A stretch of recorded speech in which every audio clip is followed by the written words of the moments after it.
Hi there, this is Corey from Conquering the Chaos, and I wanted to make this video for you because this is my newest product in my shop. It is the family meal planner. And I've been wanting to make this meal planner for so long. I am 100% guilty of having meal plans on sheets of paper and then leaving those pieces of paper all over my house. I have a drawer full of years and years and years of meal planners. So, anyway, I'm so happy to have this product. It really is so great, and it's going to cut down your planning time significantly. So, when you first open your spreadsheet, there is an instructions page which has some really great instructions for you. So, if you get stuck anywhere, you might want to check those. But I always like to make a video too because that always seems to help a little bit more. This design is our sunflowers and bees design, and this spreadsheet comes in 4 other designs that you can choose whichever one you like. So, anyway, that's the first page. The next page that you're going to have is your menu options. So, this is going to be where you list all the things, you know how to make, all the things that you want to make. Um, it's your menu. So, and you can add. I mean, I'm on. Let's see. Sorry, where does that stop? I just wanted to tell you. You can add 200 recipes into each of these categories: breakfast, lunch, dinner, and snacks.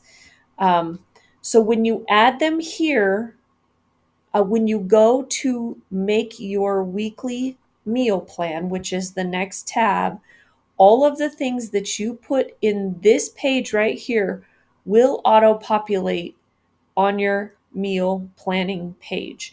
So when I click breakfast, everything that we wrote in breakfast on the previous page will show up here, and you can just go through and choose whichever thing that you want to put on that day.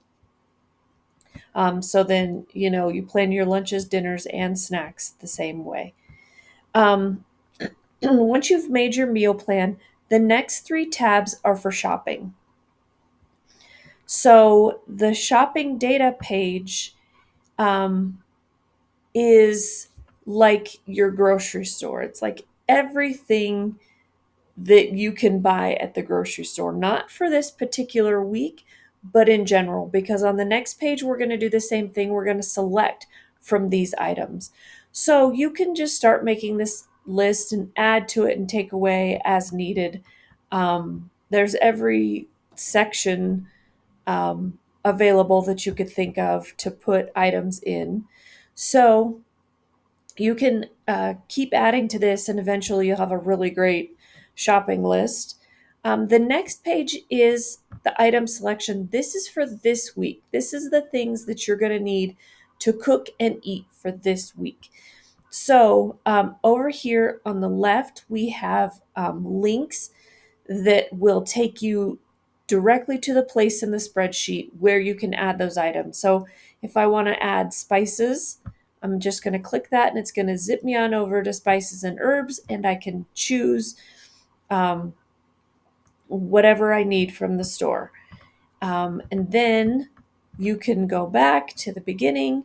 You can just go through them one by one if you like, or you can use the links over here on the side. I did forget to show you where you can change the units and the stores. So you can, like bananas, you can choose which unit, however you buy them.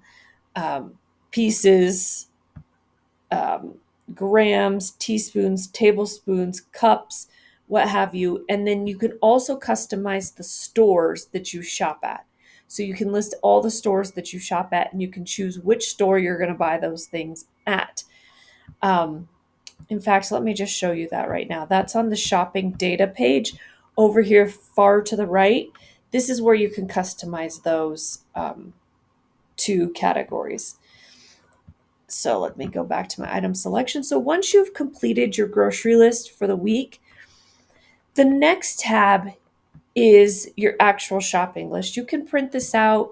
You can keep it on your phone, however you like to do it, but it populates the things that you need to buy. So you can organize this list by either category, which is how it is now. It started with, we didn't select categories for those, but then baked good, beverages, canned food, all in alphabetical order. Or we can sort by store, and it will sort by store in alphabetical order. So that's super handy that it's already done for you. The next three the next three tabs are for recipes. So we have three recipe. This should be, let me move that. That should be at the end. We have three recipe tabs. The first one is for online recipes, which I'm going to show you an example here in just a minute. The next one is for printed recipes, and the last one is for my own personal recipes. So let me go to the online recipes and show you how to use this page. So I picked out Ree Drummond's best tomato soup recipe. I'm going to copy the link, and I'm going to go back to my recipe, and I am going to add my recipe. I'm going to put Ree Drummond best tomato soup. I'm not going to do anything with the photo, and I'll show you why in a minute. Key ingredients. Let's see. There is tomato juice. There we go. Diced tomatoes, onion, heavy cream. All right, preparation time, I'll just say 20 minutes. Cooking time, I'll say 30 minutes. And if you'll notice over here, it pre-populates with how many total minutes it takes. I'm going to choose from my drop down that is dinner.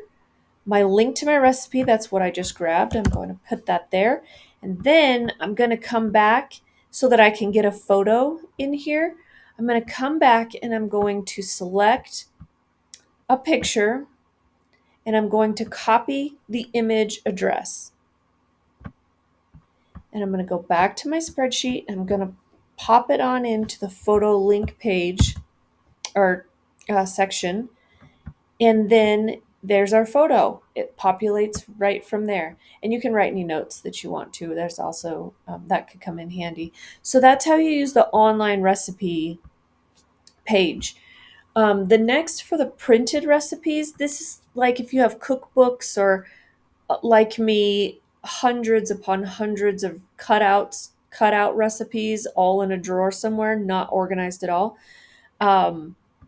So you can come over here and you can fill out the same information, except you do need to add a photo from your computer here. So however if you have a picture on your computer of your recipe that you made, you would just click on the box and you would go to Insert, Image, and then Insert Image over cells. And it will populate in there and you can adjust it to fit the space exactly. So you would fill out the same information.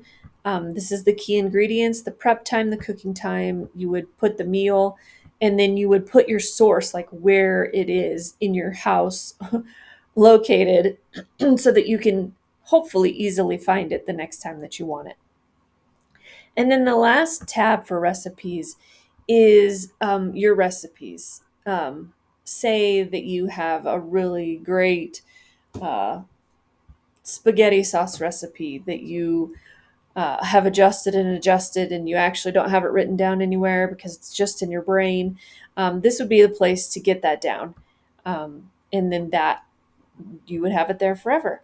The last tab is a recipe finder. So this is where the key ingredients tab comes in, because all the recipes from the online recipes and the printed recipes automatically show up here with the information.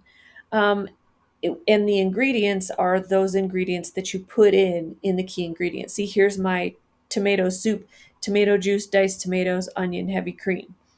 So, how this is handy is if you have so many recipes and you could say, oh, gosh, I really have this heavy cream that I need to use up. What could I make with that? So, you would just type it in the search and two recipes would come up that have cream in them. And you could find a recipe that way. Or if you're just like, oh, what was that recipe that I made that one time? It had enchilada sauce in it. And you would just type it and you'd be like, oh, burritos, of course. And so that would be another way to use it. So that comes in really handy. Um, let's see, what else did I want to tell you about the spreadsheet? Very important, anything that is colored tabs, boxes that are not white, don't erase. Those all pre-populate. And if you erase something, you'll erase a formula, and then it won't work quite the same, and you'll have to download a whole new copy of your spreadsheet. But anything in white, you can type and erase however you see fit. One last tip that I want to give you about this spreadsheet that I find the best way to use it is to have a copy that is your template copy. And I would add things that are permanent to your template copy, like your menu options, your shopping data that has all of your grocery store items in it, your recipes. Those are more permanent things, and I would add those to the template copy. Then on a weekly basis, I would go and make a copy of that template and label it with whatever date that your meal plan is for. And then you could, weekly, you would fill out your meal plan and your shopping list. So yeah, that is the meal planner spreadsheet. I hope you enjoy it. I absolutely love it.